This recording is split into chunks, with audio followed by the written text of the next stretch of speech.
Das ist ja also der brandneue Puma Future, genauer gesagt der Puma Future 7 FTR. Die neue Generation des Puma Future ist am Start. Es hat sich einiges geändert.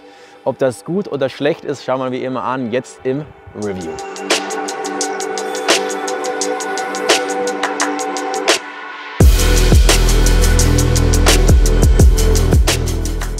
Wie ihr als treue Abonnenten von diesem Kanal definitiv wisst, hat der Puma Future bei Puma eine sehr erfolgreiche Vergangenheit. 2017 kam das erste Modell raus und jetzt ist es also Zeit für ein brandneues Update. Der neue Puma Future für 2024 ist da mit gleich 3 Key Tech Improvements, das heißt 3 große Veränderungen an diesem Fußballschuh. Zum einen ein komplett überarbeitetes 360 Grad Fusion Fit System, dann eine neue Positionierung des Power Tapes, ein überarbeitetes Power Tape und auch ein Power Print, das eine neue Positionierung hat. Ganz klar das Ziel, optimale Positionierung und Fixierung innerhalb des Fußballschuhs.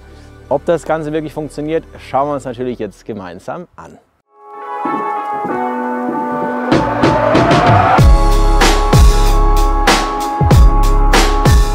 Schauen wir uns also zunächst mal die neue Positionierung des Power Tapes an. Ist zweilagig und dieses Mal in einer Y-Form direkt am zentralen Punkt des Fußballschuhs untergebracht. Vorher war es hier so eine Zickzacklinie auf der Außen- und Innenseite.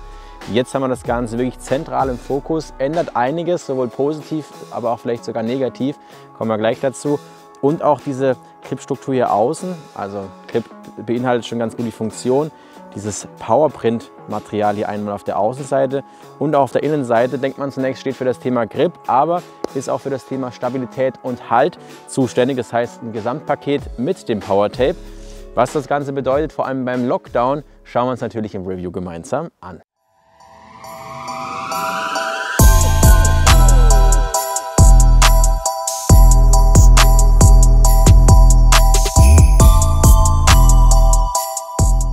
Auch die Optik des neuen Puma Future 7 hat sich auf jeden Fall geändert. Zum einen der Sockenbereich ist generell hier hinten ein bisschen flacher geworden, also klassischer Low-Cut-Schuh eher, aber auch hier vorne erinnert er eher an die alten Puma Future Modelle. Das heißt, hier gibt es auf jeden Fall schon mal so ein paar Parallelen an die Vergangenheit. Dann, was definitiv auffallen sollte, ist die neue Schnürung. Wir haben nur noch 3-mal eine Schnürung angelegt, also weniger Ankerpunkte quasi im Vergleich zum Vorgängermodell. Das Power Tape definitiv hier visuell nicht hervorgehoben, aber trotzdem zentraler. Dann das neue FTR-Logo auf der Innenseite findet man auch wieder. Die Sohle an sich ist gleich geblieben, kann man also sagen, dass es hier quasi vom Vorgängermodell übernommen wurde. Auch hier wieder 2 Farben, um die unterschiedlichen Komponenten hervorzuheben, kommen wir auch gleich dazu. Dann das Power Print-Material hier auf der Außenseite, diese kleinen unterschiedlich dicken Punkte, die helfen sollen, mehr Stabilität zu bieten. Und insgesamt wirkt der Schuh so ein bisschen sportlicher, aggressiver. Mir gefällt die Optik auf jeden Fall, vor allem mit diesem sehr, sehr coolen ersten offiziellen Colorway, wo man so ein bisschen helle Farben betont hat. Und auch das Pink ist natürlich gewagt. Mir gefällt es auf jeden Fall. Puma-Logo hier hinten auch 3D, verschwindet so ein bisschen in der Sohle. Und auch unter dem neuen Powerprint-O-Material befindet sich dann nochmal ein Puma-Block. Bin mal gespannt, Leute. Ihr könnt gerne 1 bis 10 zur neuen Optik des Puma Future in den Kommentaren dalassen.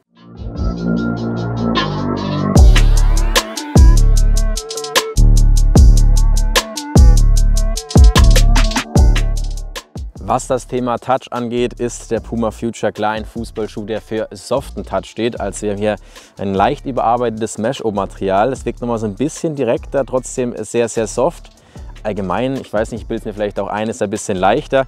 Ich würde sagen, das checken wir jetzt erstmal kurz im Gewichtscheck. Und zwar zum einen hier als Referenzmodell Puma Future Creativity. Versucht man es hier zu platzieren, dass er den Boden logischerweise nicht berührt. Ist gar nicht so einfach. So, jetzt sind wir bei 225,5. Das merken wir uns mal zum einen hier beim älteren Modell. Kommen wir zum aktuellen Modell. Auch hier ist nichts im Schuh drin. Das ist natürlich wichtig für den Vergleich. Legen wir hier auch mal drauf.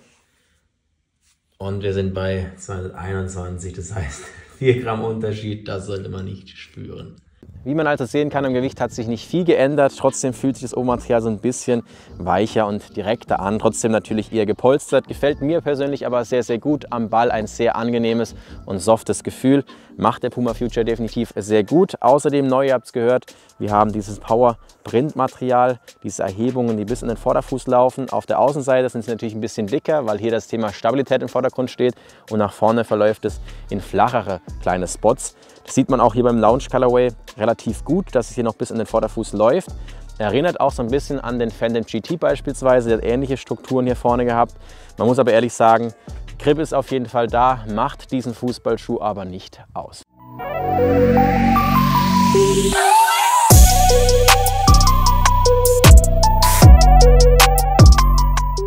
Kommen wir also jetzt zurück zur größten Änderung, dem Power Tape. Zum einen, ihr habt es gehört, neue Form in einem Y auf dem zentralen Punkt, auch auf der Socke aufliegend. Das heißt, hier ist eigentlich so die größte Änderung von diesem Fußballschuh. Man kann sagen, die Socke ist hier sehr, sehr elastisch, ist auch ein One-Piece-Upper. Das heißt, hier gibt es keine Cuts oder zweite Lagen, sondern es ist ein schlüssiges Teil, was quasi hier den Fuß umschlingt. Und tatsächlich, ihr habt es gehört, es sitzt auf der Socke auf. Das heißt, wir haben eine sehr elastische Socke, die aber dann quasi von diesem Power Tape verhindert wird, um sich zusätzlich zu dehnen. Das heißt, vor allem hier im Mittelfußbereich soll es einfach helfen, dass das Power Tape dieses Mal zum ersten Mal als zentraler Fokus im Bereich Stabilität und Fit mitspielt. Da bin ich mal sehr gespannt. Von dem einen oder anderen habe ich gehört, dass es auch hier so zu Druckpunkten kommen soll. Ob das wirklich stimmt, würde ich sagen, schauen wir uns mal direkt an, und zwar On-Feed. Man kann also sagen, dass er hier auf jeden Fall enger anliegt, generell aber auch so ein bisschen mehr den Fuß nachbildet im Vergleich zum letzten Modell. Also generell ein bisschen enger geworden. Ich habe den jetzt wieder eine halbe Nummer kleiner als normal und passt deswegen sehr gut. Das heißt, man kann hier True to Size oder für einen engen Sitz auf jeden Fall eine halbe Nummer kleiner. Ich habe mittlere Füße und kann hier mit einer halben Nummer kleiner definitiv sagen, er sitzt sehr gut. Es ist eine Umstellung, vor allem weil man hier wirklich so einen leichten Druckpunkt hat. Ist nicht negativ gemeint, man spürt es aber definitiv, dass hier vor allem, man sieht es glaube ich ganz gut, am höchsten Punkt dieses Power Tape aufliegt und dadurch fühlt man sich viel mehr eingeschlossen. Ist eigentlich jetzt kein negatives Gefühl. Ich könnte mir vorstellen, dass man sich daran gewöhnen muss. Was die Ferse angeht, ist ja auch neu mit dieser Linien hier drin. Sieht man ganz gut, wo der Schuh zusammengefügt worden ist. Ist auch solide, habe ich jetzt keine Probleme gehabt. Und insgesamt wirkt der Fußballschuh einfach so ein bisschen aggressiver am Fuß anliegend. Und auch im Bereich Lockdown sollte das zu einer Veränderung führen. Ich bin also ein großer Fan, dass dieses Power Tape tatsächlich jetzt als zentraler Fokus hier auch auf der Socke aufliegt und dabei auch natürlich auch beim Thema Stabilität und auch bei der Passform jetzt eine entscheidende Rolle spielt. Der Lockdown funktioniert auf jeden Fall sehr gut. Man hat hier einen sehr, sehr guten und sicheren Halt. Das funktioniert auf jeden Fall. Ist natürlich so ein bisschen gewöhnungsbedürftiges Gefühl. Muss man sich dran gewöhnen. Ich hatte jetzt keine Probleme damit. Muss man aber wie gesagt ein Fan von sein. Und die reduzierte Schnürung spielt hier auch eine Rolle. Gefällt mir sehr gut. Man fühlt sich sehr frei. Und trotzdem nur mit diesen 3 Ankerpunkten bzw. 6 Ankerpunkten funktioniert das sehr, sehr gut. Man kann ihn vielleicht sogar laceless spielen. Wenn man das bei den vergangenen Modellen gemacht hat und ein Fan davon war, sollte man es mit diesem Modell sogar noch besser können. Ich würde trotzdem weiterhin ganz klar mit Schnürung empfehlen. Mir fehlt da sonst ein bisschen Halt und Stabilität. Ist vielleicht auch Kopfsache.